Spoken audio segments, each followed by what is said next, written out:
Hi learners, welcome to my YouTube channel. So today we are going to see the part 3 of problems on numbers.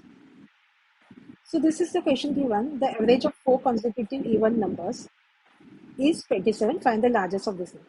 So now these even numbers, wherever the natural numbers means, you are going to put x plus 1, x plus 2 and so on. But now if it is a consecutive even numbers, what are we going to put? We are going to put, first thing you will take x, then you will take x plus 2, x plus 4 and x plus 3. This is very important.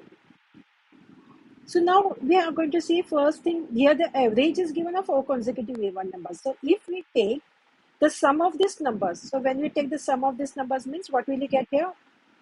This will be 4x, and when you add this one, this is going to be 12. So sum of these numbers is going to be 4x plus 12. So whenever the average means, what do we do with the sum? We divide the sum with the total number. How many numbers are here? They are the 4 consecutive numbers. So what we do, we divide it. So average of these numbers is 4x plus 12 divided by 4.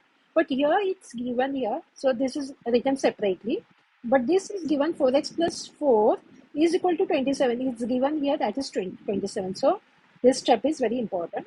So now what will you do? 4x plus 12, keep it on the left hand side, but this goes on the right. So that is going to be 27 into 4, that will be 108.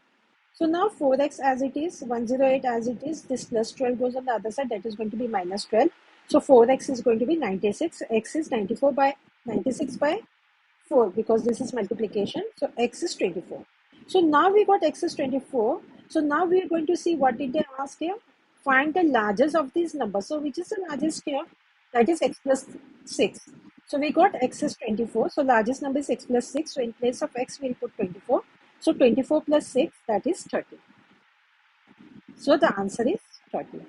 So by this one, we have completed a question over here. So please do like and subscribe to my channel so you get the notification of the other parts. Thank you.